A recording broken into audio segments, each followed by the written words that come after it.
The story begins in Shanghai City. In a quiet room, a woman with blue-green hair, Zhang Wangshan, is breastfeeding her newborn son. She tells her baby, Chenchen, how lucky he is to just eat and sleep, smiling that while she's losing sleep over him, it's worth it if he grows up healthy. Unknown to her, the baby is not ordinary. He is reincarnated and has the consciousness of his former life. As he feeds, he notes his brain isn't fully developed, yet he is aware. A blue, game-like status screen appears, identifying him as Lin Zichen, 33 days old, with a biological level of ordinary Tier 1. He realizes he has a special cheat ability. At 3 months old, Lin Zichen is in his crib while his parents, Zhang Wanxin and Lin Yansheng, watch him. His father remarks on how physically gifted the baby seems, predicting he will become a mighty gene fuser, or at least a cyborg. As they speak, Lin Zichen is kicking. A system notification announces he has kicked 10,000 times, granting him the biological attribute Use and Advance. This skill allows any part of his body he trains to grow infinitely stronger within carbon-based limits. He feels his strength grow and wonders what his father meant by gene fusers and cyborgs, imagining superheroes. By 4 months old, Lin Zichen has learned to sit up and crawl. To avoid frightening his parents with his unnaturally fast development, he trains only at night. Each time he crawls, his system rewards him with points.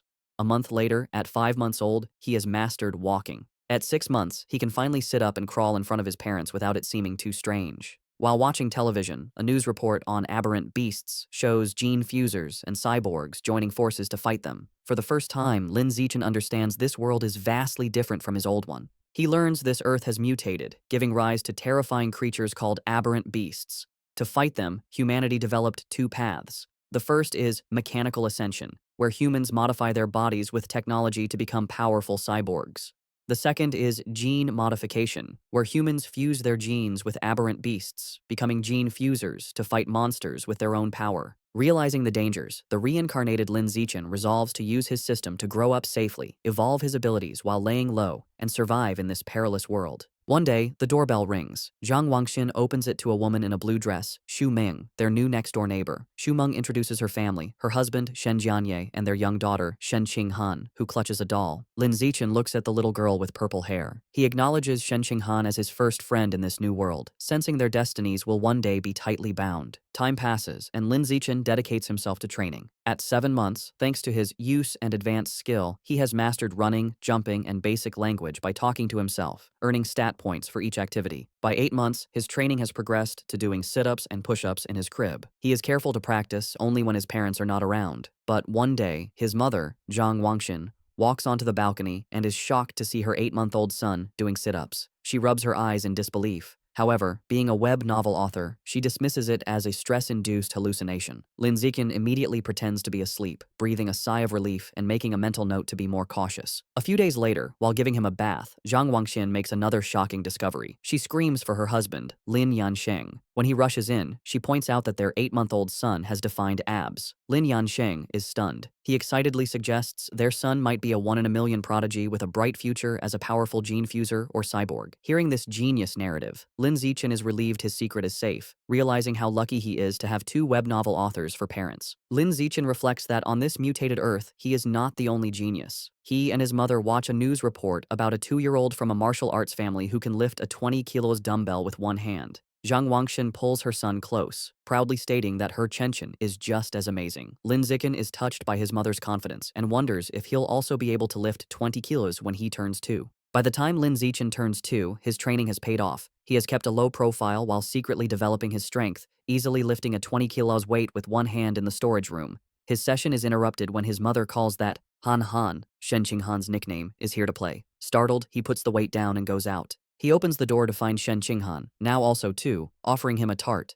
Lin Zichen internally remarks that due to their different mental ages, they don't play conventionally. While Han Han is a typical toddler, he uses every moment to train. He has found a unique way to spend time with her. Since she likes to stick close, she serves as a perfect custom-sized weighted vest for his exercises. There is, however, one recurring problem, which he is reminded of when he feels a warm wetness and cries out that Han Han has peed on him again. Another year passes. At age 3, Lin Zichen's strength has grown exponentially, and he can lift a 40 kilograms weight with one hand. While watching TV, he sees a report about a 4-year-old prodigy lifting a 30 kilograms dumbbell and notes with satisfaction that he is already stronger. Despite his progress, his system still shows his biological level as ordinary Tier 1. He wonders what it would take to reach Tier 2. With these questions in mind, he steps out of his house for the first time. The world outside is a stunning, futuristic cityscape with beastmen and cyborgs, which he assumes are the gene fusers and cyborgs he's heard about. Accompanied by his mother and their neighbors, Shumeng and Shen Qinghan, he heads to the library. Since his parents don't let him use electronic devices, books are his best source of information. At the library, his mother points him toward the children's section, but Lin Zichen heads for advanced encyclopedias, with a worried Shen Qinghan following.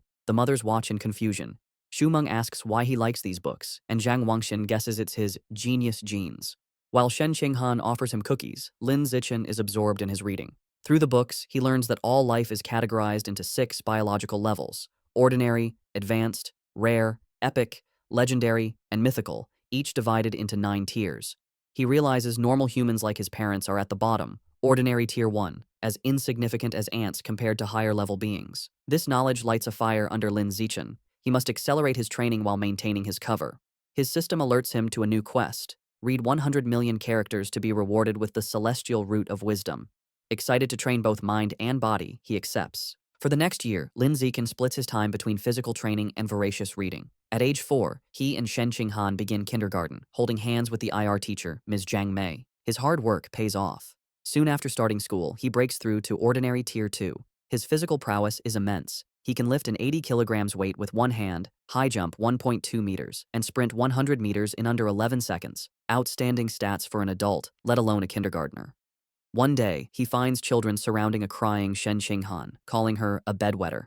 Seeing his friend bullied, he knows he must act. He leaps dramatically into the center of the bullies. He glares and unleashes a terrifying threat. If anyone bullies Han Han again, he will pee on their bed every day. The childish but menacing threat works. The bullies burst into tears, vowing never to return to kindergarten. Shen Qinghan looks at her protector with admiration. This act unlocks a new achievement, the title of Kindergarten Kid King, and a new series of quests. He is delighted he can work on multiple quests at once. Half a year later, he completes his reading quest. Having read 100 million characters, he is awarded the Celestial Root of Wisdom, granting him a perfect eidetic memory and peak human learning ability. Time flies, and soon he and Shen Qinghan are almost 7, posing for their kindergarten graduation photo. Even during vacation, Lin Zichen does not rest, now strong enough to train with a massive 200-kilo barbell. During the vacation, his abilities reached new heights. He could leap over 2 meters high and had broken the 8-second barrier in the 100-meter dash with a time of 7.98 seconds. His mind was just as sharp. Boosted by his new attribute, he had already finished most of the elementary school curriculum. His new life began at Sunshine Elementary School. Because he was already self-studying advanced subjects, academic competitions were easy. He effortlessly took first place at the National Elementary School Academic Competition just to unlock his title as quickly as possible. Whenever he had free time, he would give Shen Qinghan private tutoring. Though not an exceptional talent, she was diligent.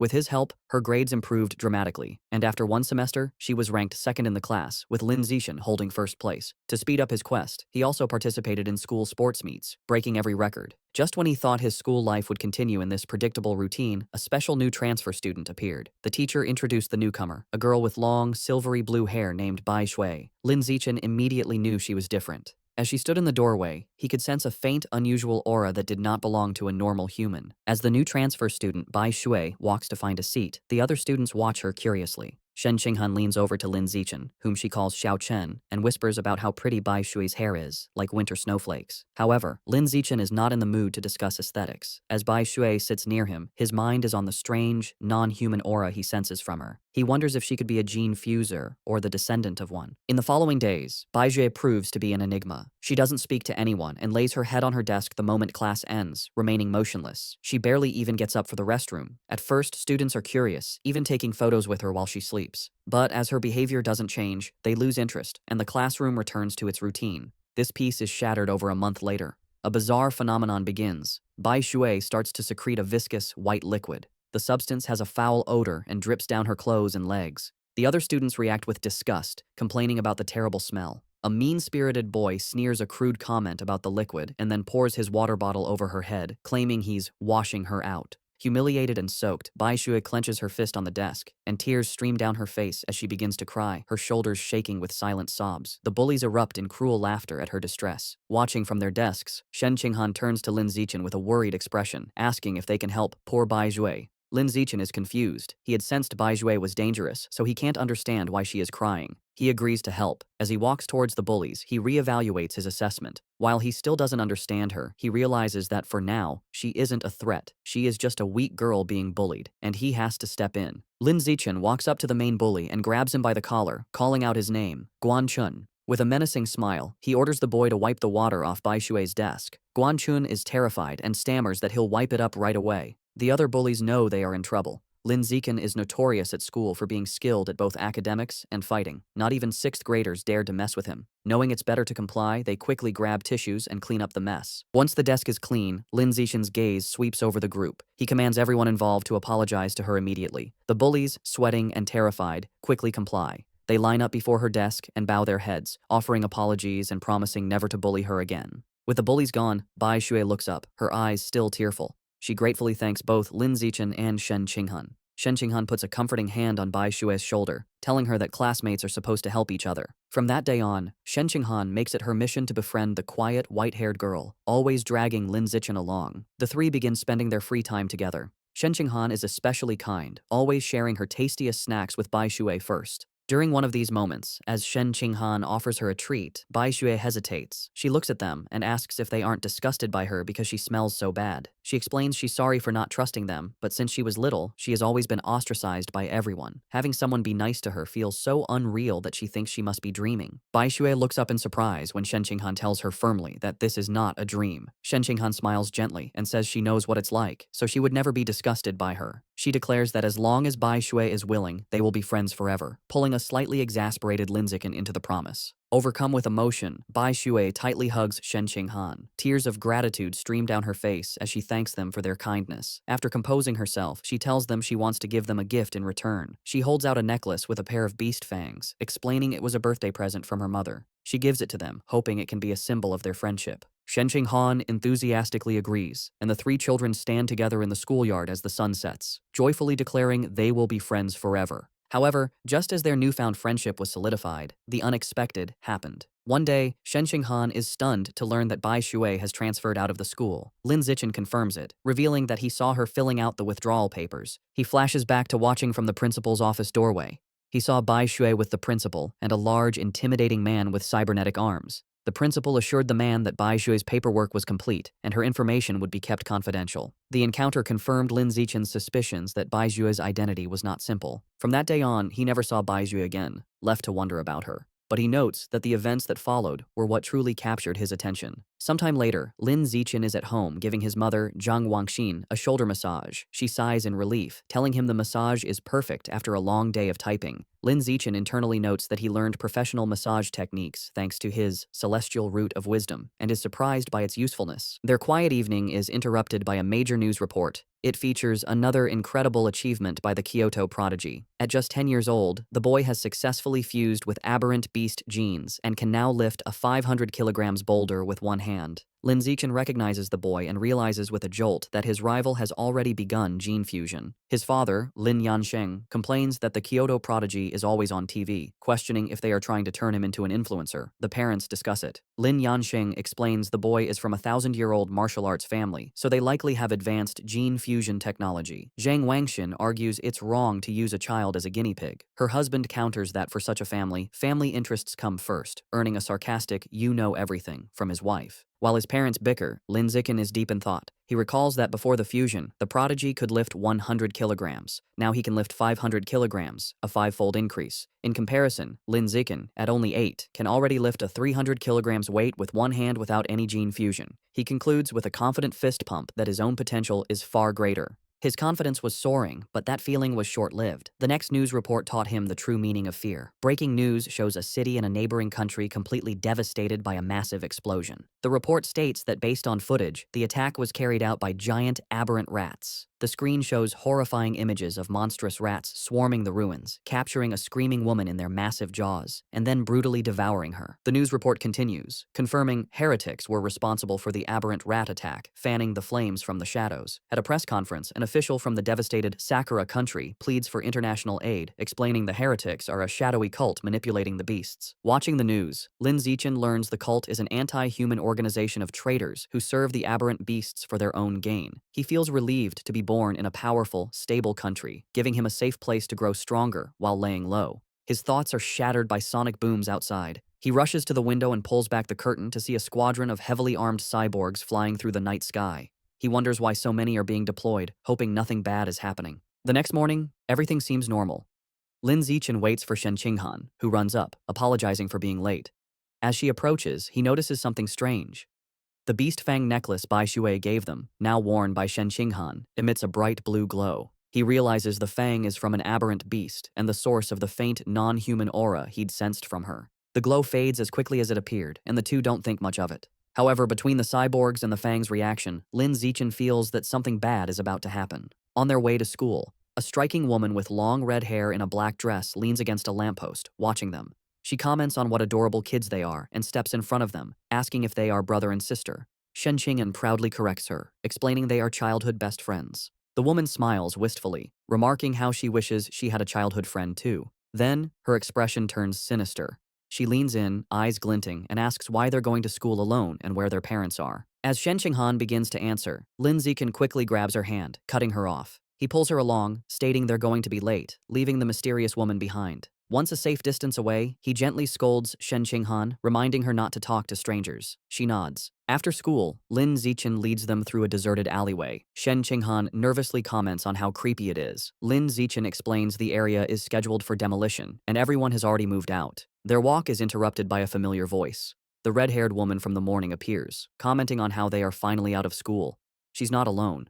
A large, muscular man named Sheng is with her. The woman tells Sheng she's got the kids over here. Lin Zichen is alarmed. He had deliberately chosen a different route, but she had somehow followed them. The woman tries to lure them closer with a sweet voice, offering them treats. Her accomplice, Sheng, grows impatient. He tells her to stop talking and just knock the kids out so they can get it over with. Without another word, Sheng rushes toward them with a cloth, shouting he's in a hurry to sell them for cash. As he closes in, Lin Zichen shoves Shen Qinghan out of the way and squares up to face him. He clenches his fist and throws a powerful punch with all his might. The blow connects squarely with Sheng's face, stopping the larger man in his tracks. The immense force sends Sheng flying backward down the alley with a pained cry. The red-haired woman watches in utter disbelief, shocked that an elementary schooler could send a grown man flying. On the ground, Sheng coughs up blood, stunned. With Sheng down, Lin Zichen turns to the red-haired woman. Before she can react, he lands a solid punch to her midsection, followed by a powerful uppercut that knocks her unconscious. Standing over the defeated kidnappers, his expression hardens. He picks up a nearby brick, his intentions grim. He reasons that with no cameras in the deserted alley, he must finish them off. If they live, his superhuman powers will be exposed, ruining his plan to lay low and grow stronger. Just as he is about to deliver the final blow, the ground trembles violently. A powerful earthquake shakes the alley, catching them off guard. A moment later, a massive, clawed hand smashes through a nearby building wall. A monstrous giant aberrant rat emerges from the dust and rubble, towering over them. The beast ignores the children and looms over the unconscious woman, but instead of devouring her, it decapitates her with a swift swipe of its claws. The rat then picks up her severed head as Shen Qinghan screams in terror. Recognizing the danger, Lin Zichen scoops the horrified Shen Qinghan into his arms. He tells her it's a giant aberrant rat and they have to get to safety. He turns and sprints away, carrying her as they flee. As they escape, a flash of red and gold streaks through the sky. A female cyborg with blonde hair and rabbit ear attachments on her helmet dives into the alley. She moves with incredible speed, a blur of motion as she zips past the rat. Shen Qinghan, looking over Lin Zichen's shoulder, exclaims how unbelievably fast the cyborg is. The cyborg lands gracefully behind the monster. Facing the rat, the female cyborg prepares her attack. Her gauntlet glows as she charges her weapon and announces, anesthetic smoke. She fires projectiles at the monster, causing massive explosions that rock the alley. Lin Zichen shields Shen Qinghan from the blast. The aberrant rat is caught in the fiery explosions, roaring in pain, and is left dazed by the anesthetic smoke. Seeing her opening, the cyborg surges forward and finishes off the weakened beast in a flurry of strikes. Later, Lin Zichen watches a news report about the incident at home. He analyzes the fight, concluding the cyborg's power level probably isn't very high. He reasons she had to weaken the rat first, and it still took her 7 minutes to kill it. He reflects on the danger of giant aberrant rats, knowing they are tough creatures that can grow over 10 meters long and reach ordinary 5th tier. Fortunate that they escaped unharmed, the incident reminds him of the world's dangers. He resolves to increase his training to protect himself and those he cares about. He is later seen in his training space, doing weighted squats with a heavy barbell, his system rewarding him with points. Although the threat of aberrant rats looms, life continues. Soon, he and Shen Qinghan celebrate their 9th birthday with both families around a large cake. After making wishes, they exchange gifts. Thanks to his celestial root of wisdom, Lin Zichen had taught himself to carve in one night and crafted an intricate wooden hairpin for Shen Qinghan. She is overjoyed, placing it in her hair and exclaiming how much she loves it. Time passes quickly, and soon, Lin Zichen and Shen Qinghan graduate from elementary school and start middle school. As they leave, his system notifies him that he has completed the Dominate 9 years of compulsory education achievement, unlocking the Kindergarten Kid King and Elementary School Top Dog titles. He becomes excited to unlock the Middle School Overlord title next, which will grant him the Survival of the Fittest attribute. During the break, he sticks to a high-intensity training regimen. His training includes 1,000 push-ups with a massive boulder on his back, granting him huge stat boosts. His hard work pays off. Just before school begins, after a 10 kilometers run, his system announces his biological level has broken through to ordinary 3rd tier. His physical attributes increase dramatically. He can now lift 700 kilograms with one hand, has a vertical jump of 4 meters, and can run the 100-meter dash in 6 seconds. As his power grows, he wonders what level the Kyoto prodigy has reached. Coincidentally, a news story airs on TV the night before school starts. The report reveals the now 14-year-old prodigy has fused with giant ant genes and can lift a 2,000 kilograms alloy block with one hand. Lin Zichen calculates that since giant ant genes increase strength by a factor of 4 to 8, the prodigy's true lift without the gene enhancement is only around 500 kilograms. This means Lin Zichen is still fundamentally stronger. He smiles, imagining how powerful he will become with future gene fusion. The next day, middle school begins. Because he was the city's top student, all the best middle schools tried to recruit him. He accepted the invitation from Shanghai Middle School, but only if Shen Qinghan could be in his class. During registration, they are welcomed by the principal and their new homeroom teacher, who express how much they are counting on him. After a few pleasantries, he makes an excuse and leaves with Shen Qinghan.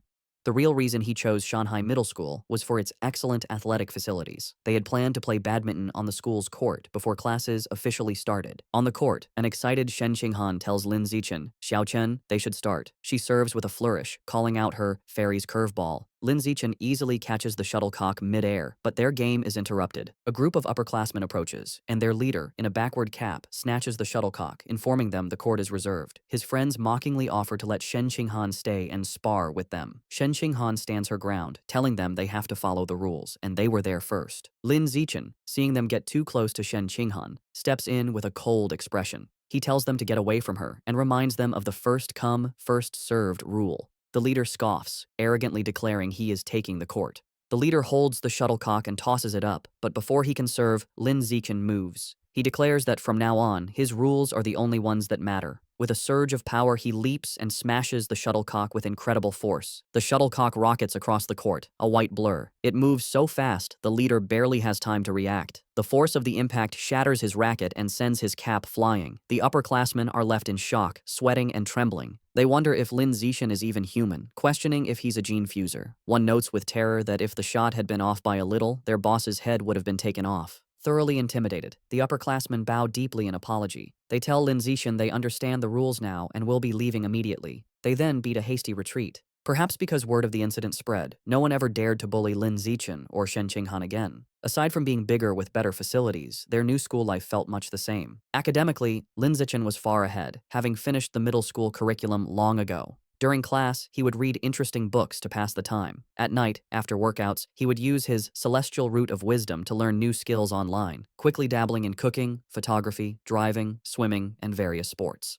To unlock the Middle School Overlord title, he didn't just rank first in every subject, he also represented the school in national competitions. He stood amidst a mountain of trophies. To keep a low profile, he was careful not to win first place in every competition. A semester went by, and the title still hadn't unlocked. However, his performances earned him many fangirls who left stacks of love letters on his desk. He ignored them. Aside from tutoring Shen Qinghan, he focused on the upcoming school sports festival. He believed that if he completely dominated it, he should finally unlock the title. For the festival, he entered only 3 events: shot put, high jump, and sprinting, representing strength, jumping, and speed. He achieved an astonishing 201-meter throw in the shot put. Although he held back to avoid seeming too superhuman, he still easily took first place in all his events. Just as he was sitting with Shen Qinghan, admiring his gold medal, he felt a new power surge through his body. A system notification appeared, announcing that because his achievements far surpassed every other student, he had unlocked the Middle School Overlord title. With all 3 school-age titles unlocked, the Dominate 9 years of compulsory education achievement was complete, and he had obtained the new biological attribute, Survival of the Fittest. As the power flowed through him, he realized with satisfaction that the title had finally unlocked. As Lin Zichen and Shen Qinghan leave school, he considers his new survival of the fittest attribute. The ability lets a predator devour the life essence of other creatures to evolve. He wonders what life essence is, lost in thought until Shen Qinghan calls for him to wait. Snapping back to reality, he gets an idea. He asks Shen Qinghan if he can borrow her beast fang necklace. She agrees and hands it to him. The moment his fingers touch the fang, a system notification appears. It informs him he has devoured a trace of the abyssal giant butterfly's life essence, unlocking a new guidebook with 1% progress. A spectral image of a massive, dark butterfly with eyes on its wings appears around him. He is stunned to realize the fang is a butterfly's tooth. That night, hoping to learn more, he searches for abyssal giant butterfly online.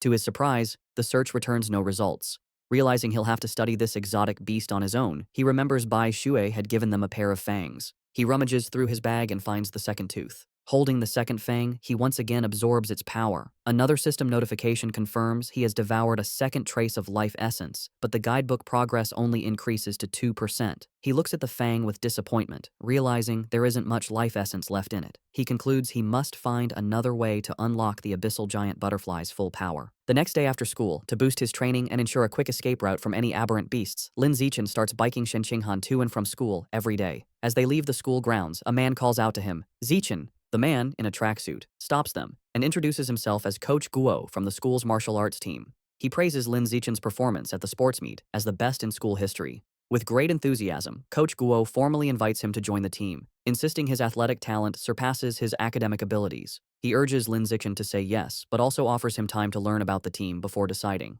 Coach Guo speaks so quickly and passionately that Lin Zichen doesn't get a chance to say no. Waving goodbye as they ride off, the coach tells them the martial arts team is in room C of the gym and that he'll be waiting for him if he's free to visit the next day. As the sun sets, Lin Zichen is back in his room, ready to test his new ability. He claps his hands, squashing a cockroach and a mosquito he found. He opens his hands to examine the dead insects, but feels no power surge. He realizes killing such small, ordinary creatures didn't trigger the skill. He deduces that only powerful or exotic beasts carry enough life essence to be devoured for his evolution. To verify his new theory, Lin Zichen decides to visit a supermarket that sells beast meat. With Shen Qinghan on the back, he bikes them into the city. They soon arrive at a large, multi-story supermarket. Inside, they walk through the aisles, and Lin Zichen notes that while there is plenty of beast meat, it's all pre-packaged. He knows he can't test his theory without touching the meat. Just as he's feeling frustrated, he hears a butcher advertising fresh-cut beast meat. He spots a counter with a sign reading, "Fresh beast meat, not pre-packaged, safe to eat," where a butcher is cutting up large sides of meat. Telling a confused Shen Qinghan to wait, he says he's going to check out the meat. He doesn't explain further, eager to confirm his suspicions, and rushes to the counter. He reaches out and places his hand on a slice of freshly cut beast meat. The moment he makes contact, a powerful surge of purple energy flows into him. Just as he thought, the beast meat contains a strong surge of life essence. He clenches his fist in excitement, a wide grin on his face. Shen Qinghan watches, bewildered, wondering why he is so excited just from touching meat. She approaches him with a look of confused concern, asking how the meat feels. Trying to play it cool, Lin Zichen casually tells a bewildered Shen Qinghan that the meat just feels fresher than normal and asks if she wants to touch it too. She frantically waves her hands and refuses, saying he has touched it enough for both of them. Having confirmed his theory, Lin Zichen decides to buy some of the beast meat to try at home, surprising Shen Qinghan. He isn't surprised by her reaction, knowing beast meat is incredibly expensive. Even the cheapest option, the ghost shadow squid, costs nearly 1,000 yen per jin. Deciding to go with the squid, he picks up a package. Shen Qinghan panics at the price, telling him it's too expensive and that he should ask his mother first. Lin Zichen simply smiles and pats her head reassuringly. He tells her not to worry, making up a lie that his mom had already told him to buy plenty for both of their families. A flashback shows his mother, Zhang Wangxin, happily agreeing to cook a feast. Internally, Lin Zichen admits that while sharing is part of his plan, his other, more important reason is to test if he can absorb life essence through consumption, as he worries direct absorption might spoil the meat. At the checkout, he buys 3 packages of the ghost shadow squid for a hefty 29.94 yen. The female cashier thanks him. As they leave, Lin Zichen thinks about how expensive the meat was, wondering when they'll be able to afford it again. By the time they finish shopping, it is after 9 p.m. Knowing the city has been chaotic lately, they decide to head straight home for safety. On the ride home, Lin Zichen can't stop thinking about his experiment. Unable to wait, he discreetly places his hand on the package of meat in the basket. He immediately feels a familiar surge of purple energy. His system confirms he has devoured a trace of the ghost shadow squid's life essence. A new guidebook for the creature is unlocked, but his progress is only 0.1%. A spectral image of the menacing, multi-eyed squid appears in his mind. As they bike through the quiet streets, he does some mental math. He realizes devouring a small amount of meat only unlocked a fraction of its power. He estimates he'd need to devour 100 jins to reach 100% on the guidebook, costing a staggering 100,000 yen. He considers the squid's special ability, to dissolve into water and vanish, and decides the powerful skill is worth the price. His course is clear. He needs to make a huge sum of money, as he can't ask his family for that much. He then remembers his second reason for buying the meat, to test if absorbing its life essence would cause it to spoil. He glances at the package. It's been a while, but the meat looks perfectly fresh. He grins, delighted that absorbing the essence doesn't ruin the meat. As he continues to absorb its power, his progress bar for the squid climbs to 3%. His concentration is broken when Shen Qinghan shouts a warning. He slams on the brakes, screeching to a halt just inches from a couple in the bike lane, and apologizes. He scolds himself for not watching where he was going, then wonders why the lane is so crowded. Shen Qinghan points ahead. They see a tense standoff. A muscular, red-haired man is holding a woman hostage at knife point. Shen Qinghan recognizes the hostage in terror as their teacher, Chao Mei. The man shouts threats at the crowd. The area is surrounded by police officers, who try to de-escalate the situation through a megaphone. The police captain holds back an officer, Ah Bing, telling him not to shoot recklessly. The captain explains the target is too close to the hostage and using her as a shield, making a clean shot impossible. The officer suggests sleeping gas, but the captain rejects it, fearing it would provoke the suspect before it could take effect. While the police hesitate, Lin Zichen decides to act. He discreetly picks up a small rock from the pavement and flicks it with incredible speed and precision.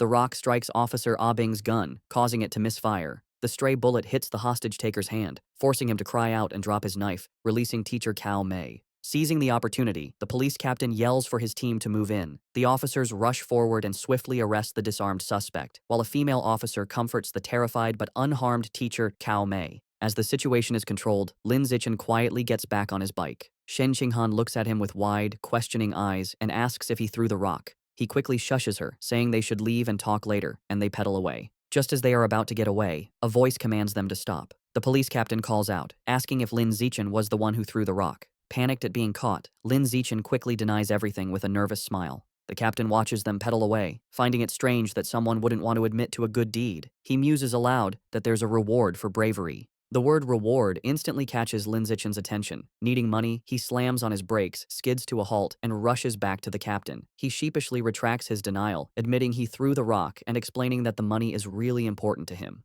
The captain tells him to come to the station to make a report, promising to help him apply for the reward. After informing their families, Lin Zichen and Shen Qinghan prepare to head to the police station. He assumes everything will go smoothly, but as the police lead the cuffed suspect away, something goes horribly wrong. The suspect's face begins to twist grotesquely. The police realize with horror that he's a heretic and is mutating into a giant aberrant rat right before their eyes. The monster breaks its cuffs and goes on a rampage, swiping its massive claws at the officers. The police captain gets on his radio, ordering all forces to open fire but to protect the civilians. The officers unload their weapons, but the bullets have no effect. A frantic report comes in, identifying the heretic as having fused with Rat King genes and calling for immediate backup. Realizing the danger, Lin Zichen apologizes, grabs both of them and pulls them away, urging them to run. He is relieved the monster isn't chasing them, but knows they need to get away fast. As they flee, a new figure streaks down from the sky in a purple aura. It's a female cyborg in sleek, futuristic armor. She lands a powerful blow on the giant rat, sending it staggering backward. Hovering in the air, the cyborg, a woman with short, dark purple hair, begins to charge a laser cannon in her chest.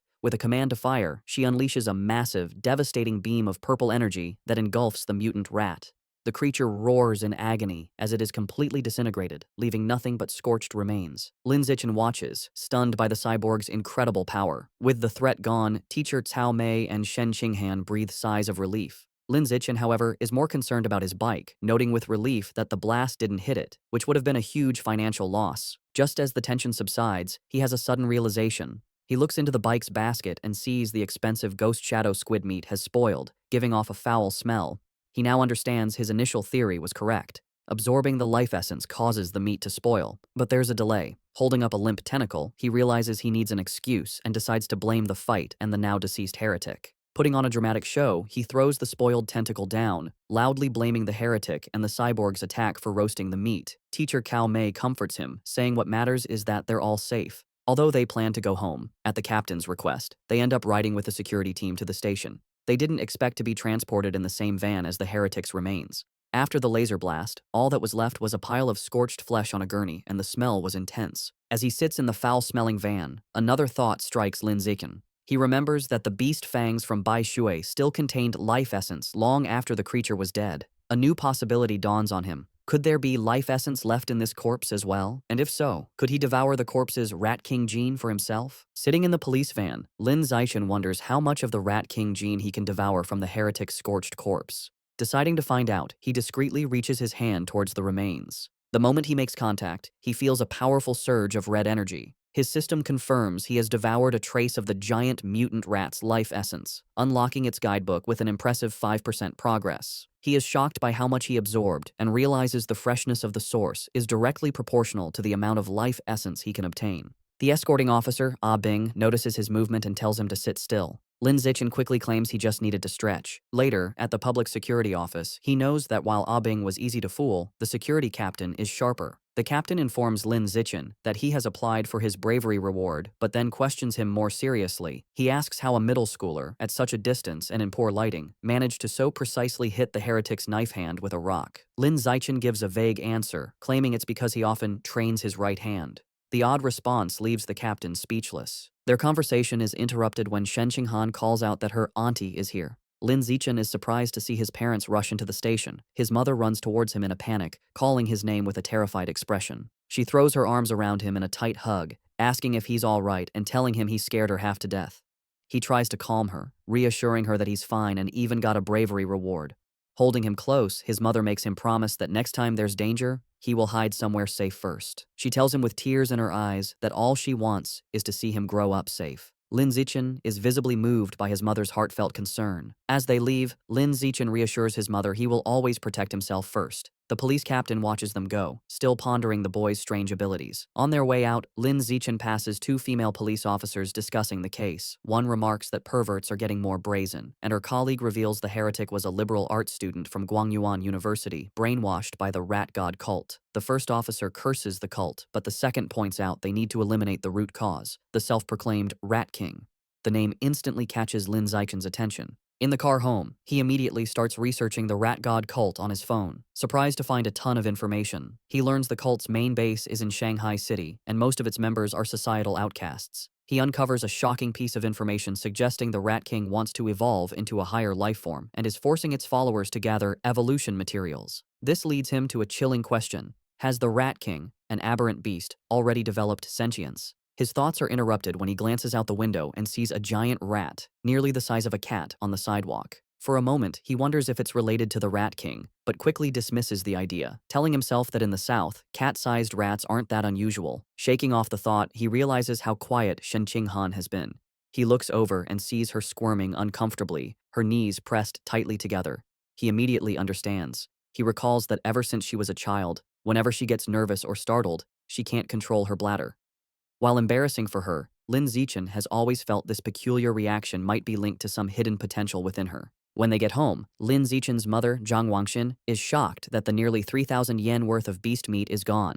Lin Zichen quickly thinks of an excuse, sheepishly claiming that during the emergency, he must have dropped it while running away. His mother immediately puts his safety first, telling him to forget the meat and that all that matters is he is unharmed. Lin Zichen breathes an internal sigh of relief, glad he fooled his mother. However, his father, Lin Yansheng, is more stubborn. He announces he is going back to look for the expensive meat, boasting that a fated wage slave like him is tough. Lin Zichen tries to stop him, arguing it's too dangerous and the meat is already spoiled. His father becomes suspicious, asking how he could know it had gone bad. Sweating nervously, Lin Zichen quickly claims it was an obvious guess. Meanwhile, back at the now empty public security office, the police captain is still pondering the night's strange events. As he smokes a cigarette, he can't shake the question of how an ordinary middle schooler could have thrown a rock with such incredible power and precision. Suddenly, he hears a strange noise from the corner. His eyes widen in shock as he sees a massive rat, far larger than any normal rodent, perched on top of the filing cabinets. Before he can react, the giant rat leaps down. The captain instantly draws his pistol and opens fire. The confrontation is swift and violent, ending in a bloody blur.